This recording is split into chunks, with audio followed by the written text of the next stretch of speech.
想象一下你第一次進行交易，屏幕上面綠油油嘅數字跳嚟跳去，成個人都興奮。其實你只係隨手一 click 買咗隻股票，冇做分析，冇計劃，啲新聞望兩眼，純粹靠感覺就入咗。點知即日就賺錢，真係開心到跳起。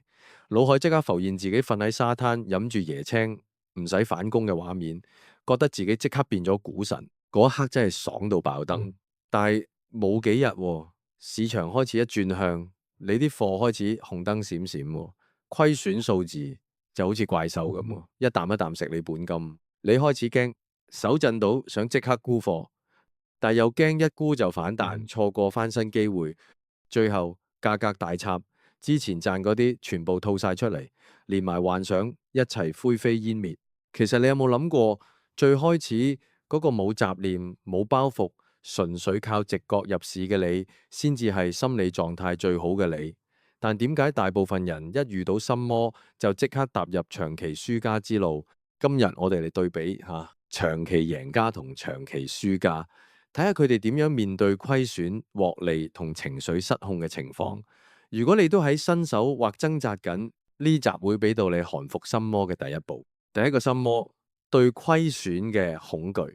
長期輸家一見到屏幕紅晒，虧損跳出嚟就變得好似世界末日咁驚。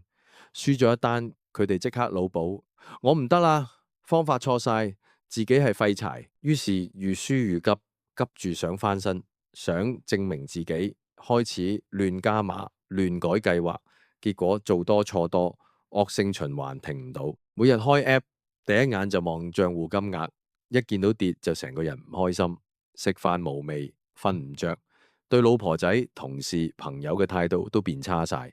呢個情況正正係被心魔完全困住嘅最大特徵。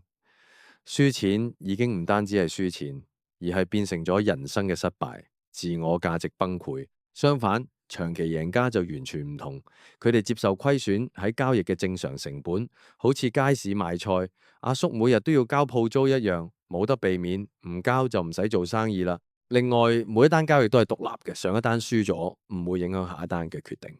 佢哋 focus 喺流程，有冇跟規則，有冇真正嘅 edge，有就繼續落去。呢種接受虧損嘅心態，先至係真正降服恐懼呢個心魔嘅第一步。你有冇試過因為一單虧損就成日覺得自己唔適合做交易？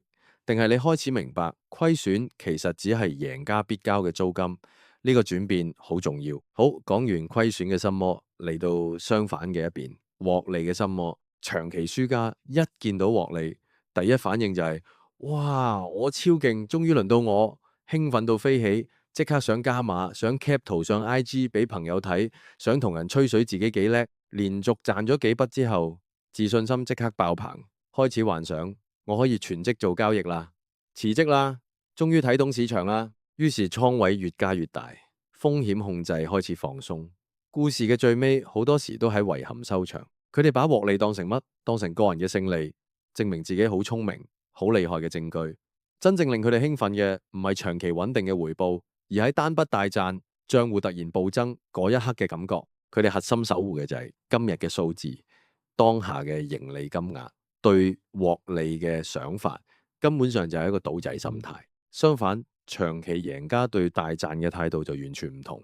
佢哋當然會開心、會興奮，但唔會特別嗨到飛起，反而會即刻諗：哎呀，喺時候減啲倉位，提高止賺啦，主動把風險降低，倉位調細啲，提高止賺。點解？因為佢哋好清楚，連續大賺之後，正正係最危險嘅時刻，亢奮最容易令人破壞紀律，一破壞就前功盡廢。佢哋唔會因為賺咗大錢就覺得自己突然變咗天才，佢哋最怕嘅就係自己嗨過頭，開始亂嚟。所以你見到未？輸家同贏家喺獲利嗰陣嘅最大分別就係，輸家覺得大賺為證明自己，於是越嗨越大鑊；贏家大賺嗰陣為危險信號，要即刻降溫。而你自己呢？每次賺錢嗰陣係即刻想加注，定係即刻想保護獲利？呢個心態轉變，決定咗你長遠係贏家定輸家。好，嚟到呢個心魔最爆發嘅時刻，失控時嘅典型行為。當心魔全面上身，正所謂耶穌都保你唔住，就會出現呢啲行為。長期輸家，佢哋嘴上成日講有止損、有風險管理，但心理上根本唔接受止損真係會發生。於是到咗真係跌到止損位嗰陣，就開始失控，移動止損，甚至直接取消止損，幻想再等一陣個價就翻嚟啦。贏縮輸谷，賺少少或者價格有輸錢變打和，就即刻沽貨走人。輸錢就死抱住唔放，覺得點都會翻身。短炒變長揸，唔單止呃人哋，甚至想呃埋自己。倉位時大時細，每一單 trade 注碼大小唔同，風險完全唔穩定。一時倒大，一時縮沙，永遠冇一致性，冇自己嘅系統標準。呢啲行為一出，就代表心魔已經全面控制晒。就算有規則，最尾都變成廢紙，情緒主導一切，結果越輸越大鑊，惡性循環停唔到。相反，長期贏家就完全唔同，佢哋入場之前已經真心接受最壞情況，呢單可能會輸晒注碼，但我接受，正正因為心理上已經接受風險，先做到真正一致執行。佢哋唔會等到虧損先驚，佢哋一早預設咗止損位，就一定執行，唔移動，唔取消，贏錢就按計劃收錢，輸錢就乾脆止蝕走人。如果感受到情緒有波動，甚至會短暫離開市場，避免做出失控嘅行為，倉位永遠穩定，風險控制得清清楚楚。因為佢哋明白一致性先係長期生存嘅關鍵，唔係單單一個 trade 嘅輸贏。所以你見到未？輸家同贏家喺失控邊緣嘅最大分別，就係輸家心理上拒絕接受虧損，結果規則崩潰；贏家一早接受風險，結果規則變成自動駕駛，唔使靠意志力硬頂。你自己呢？當價格去到應該要止蝕嘅位嗰陣，你係即刻執行止損，定係開始諗再等一陣？呢個選擇決定咗你係跟隨規則停手，定係繼續被心魔拖落深淵。各位 trader， 如果你睇完呢條片，開始覺得自己唔係孤單，一個人掙扎緊，其實已經係降服心魔嘅第一步。